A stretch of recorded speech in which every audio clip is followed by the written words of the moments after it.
warahmatullahi wabarakatuh. Perkenalkan, nama saya Yanwar Fajriati. Saya adalah guru di TK PGRI 2 Mayang, Kabupaten Jember, Jawa Timur. Alhamdulillah, saya sudah menyelesaikan pendidikan guru penggerak. Kali ini saya akan menceritakan bagaimana sih selama saya mengikuti pendidikan guru penggerak. Yang pertama, saya akan menyampaikan siapa saja yang akan mendampingi saya selama mengikuti pendidikan guru penggerak. Yang pertama, saya didampingi oleh seorang fasilitator yang sangat luar biasa, yaitu Bapak Dwi Parjoko. Bapak Dwi Parjoko merupakan fasilitator di kelas kami. Beliau yang akan membantu kami dalam memahami materi-materi yang ada pada modul yang ada pada LMS. Beliau pun yang akan memberikan refleksi dan juga masukan kepada peserta pendidikan guru penggerak di setiap kali ada pertemuan. Kemudian yang kedua, saya juga didampingi oleh seorang pengajar praktek. Beliau adalah Ibu Ratna Ningrum.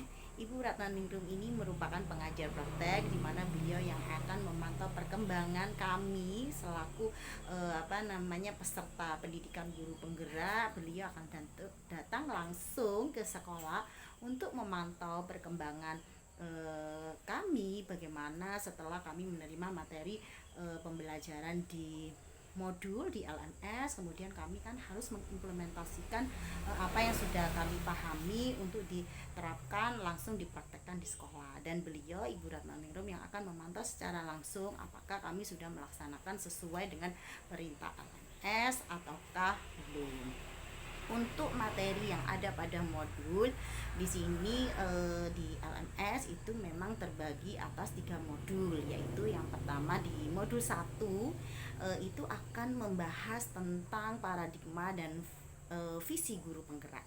Jadi di awal modul ini kita akan dikupas, benar-benar disadarkan bagaimana kita seharusnya menjadi seorang guru, disadarkan begitu mendalami makna seorang guru sehingga kita benar-benar mantap dan yakin dengan profesi yang sudah kita pilih, yaitu sebagai seorang guru.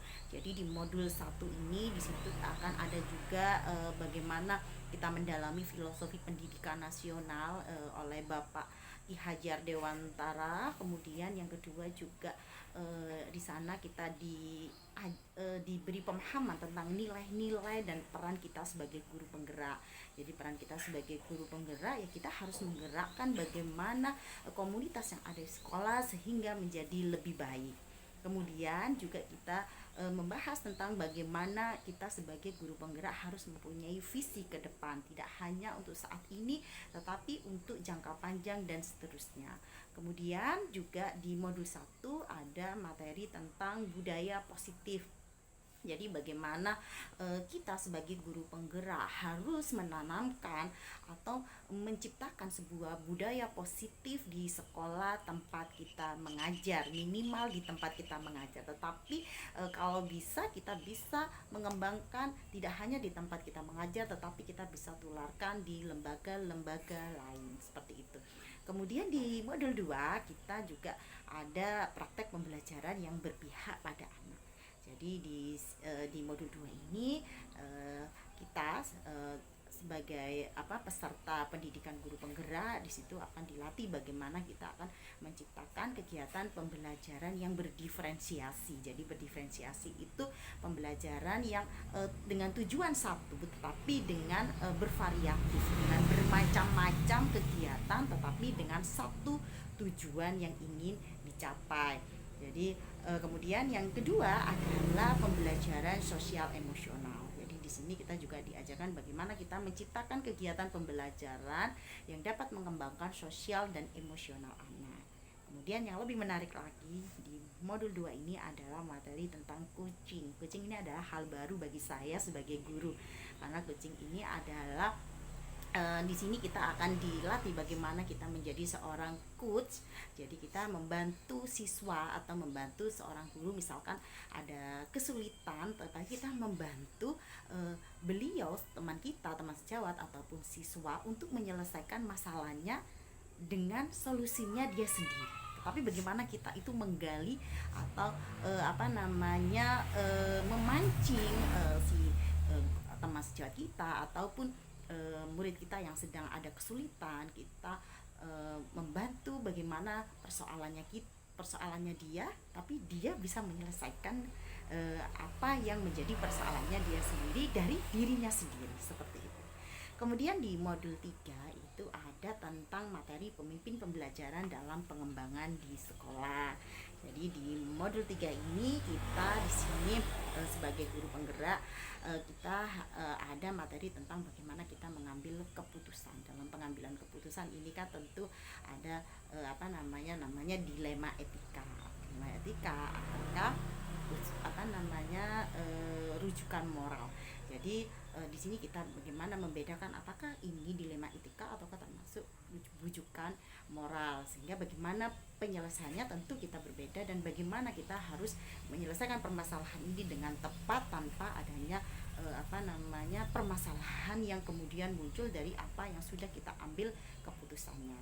Kemudian yang kedua adalah pemimpin pengelolaan sumber daya. Jadi pada modul 3 ini kita diminta untuk bagaimana kita mencari sumber-sumber daya yang ada di sekitaran lingkungan sekolah untuk kita ambil potensinya, manfaatnya itu bagaimana kita memanfaatkan sumber daya yang ada di lingkungan kita atau di lingkungan sekolah. Kemudian dan yang ketiga adalah pengelolaan program positif. Jadi pada akhir modul ini kita sebagai guru penggerak diminta untuk menyusun sebuah program positif dalam jangka panjang yang tentunya yang mencakup dari implementasi pemahaman yang ada pada tiap-tiap modul yang sudah kita pelajari selama mengikuti pendidikan guru penggerak. Luar biasa bukan? Di sini saya juga akan menceritakan bagaimana alur dari kegiatan pembelajaran LMS yang sudah saya ikuti selama mengikuti pendidikan guru penggerak. Jadi untuk alur pembelajaran di LMS, jadi memang pembelajaran di pendidikan guru penggerak ini kan memang dua, jadi ada yang tatap muka dan juga ada yang daring. Jadi kalau daring memang menggunakan aplikasi namanya LMS. Jadi di sini yang pertama yaitu di awal biasanya kita itu adalah mulai dari diri. Jadi mulai dari diri itu biasanya kita kan buka LMS, kemudian di situ sudah ada alurnya. Jadi yang pertama itu mulai dari diri. Jadi CGP itu di situ akan mengaktifkan pengetahuan awal tentang konsep modul dan menulis harapan-harapan setelah belajar modul. Jadi pada pada tahap mulai dari diri di sini CGP atau calon guru penggerak ini mengaktifkan pengetahuan awal. Jadi biasanya akan mengisi apa saja sih pengetahuan awal tentang materi yang akan kita pelajari, seperti itu. Kemudian di situ setelah mulai dari diri akan masuk pada tahap setelah kita selesaikan baru kita akan masuk pada eksplorasi konsep. Pada eksplorasi konsep, CGP akan mengembangkan pengetahuan dan keterampilan terkait materi-materi pada modul terkait. Jadi di sini CGP mulai diminta untuk mengeksplor bagaimana pengembangannya. Jadi di situ memang biasanya ada pertanyaan harus menjawab, kemudian kita harus menanggapi. Di situ ada materi dalam bentuk video, ada juga dalam bentuk narasi, sehingga kita bisa membaca ataupun kita bisa juga lebih memahami lagi. Kita buka videonya, kemudian setelah itu biasanya ada pertanyaan, seperti itu kita bisa menjawab dari sesuai dengan pemahaman kita dari penjabaran materi yang sudah kita pahami. Kemudian setelah eksplorasi konsep akan masuk pada tahap ruang kolaborasi. Pada ruang kolaborasi di sini CGP atau calon guru penggerak dapat berdiskusi, biasanya bertukar pengalaman dan mendemonstrasikan pemahamannya mengenai konsep-konsep inti dalam modul. Jadi pada ruang kolaborasi di sini biasanya kita akan bertemu dengan teman-teman satu kelompok. Jadi dalam satu kelompok itu biasanya ada 10. Jadi ada 10 CGP. Kemudian di situ akan dihadiri oleh fasilitator dan pengajar praktik. Di sini biasanya fasilitator di sini akan memaparkan tentang materi, lebih dipahamkan lagi. Setelah kita sudah baca, kita sudah melihat video, nanti fasilitator akan menambahkan lagi supaya pemahaman kita akan lebih paham tentang materi pada tiap modul. Kemudian di situ nanti JGP ini akan membentuk kelompok, setelah itu akan berdiskusi, saling sharing, saling berdiskusi tentang pemahamannya. Setelah itu barulah di berikutnya itu akan masuk pada demonstrasi kontekstual.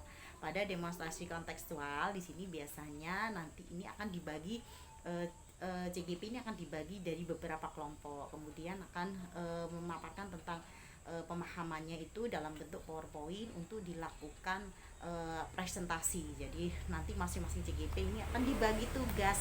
Jadi itu asiknya itu di sini. Jadi tugasnya itu jadi masing-masing CGP ini dibagi tugas dan masing-masing semua pasti bagian tugas. Jadi misalkan di situ ada yang bagian memaparkan materi, ada yang menanggapi, ada yang jadi moderator, jadi ada yang menjawab pertanyaan. Jadi semuanya benar-benar aktif dan ini yang membuat saya itu benar-benar berkembang dalam public speakingnya. Jadi public speaking itu akhirnya berkembang. Awalnya malu-malu karena sering tampil terus, tapi lama-lama itu juga jadi lancar seperti itu.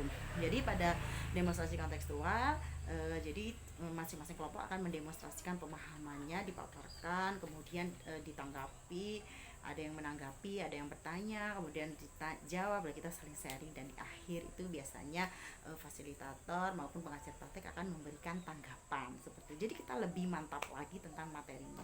Kemudian setelah masuk di demonstrasi kontekstual, barulah masuk di ruang elaborasi.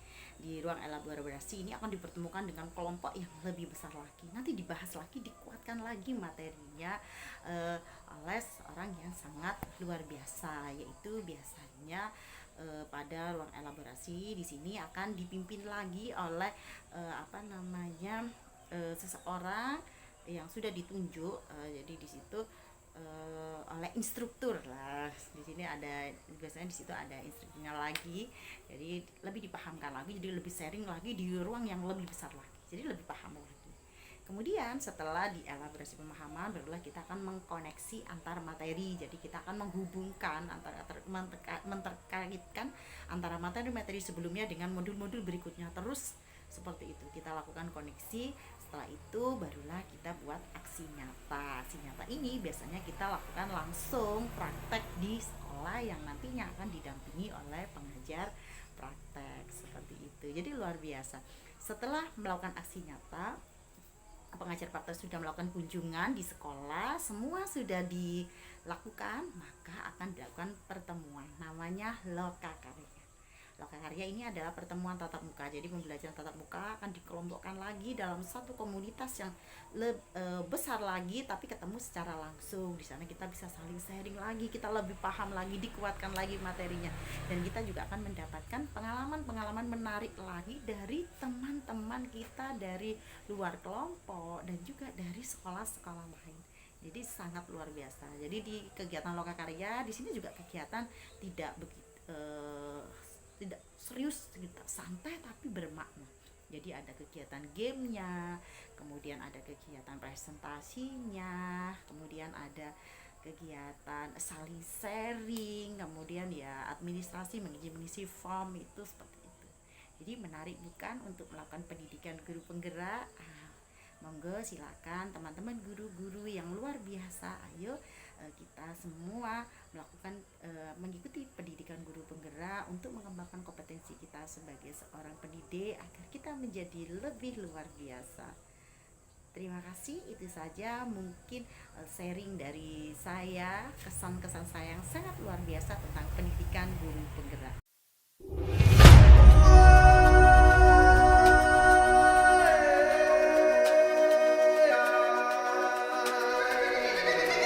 Salam guru penggerak, tergerak, bergerak, dan menggerakkan. Wassalamualaikum warahmatullahi wabarakatuh. Bangun dan bukalah mata.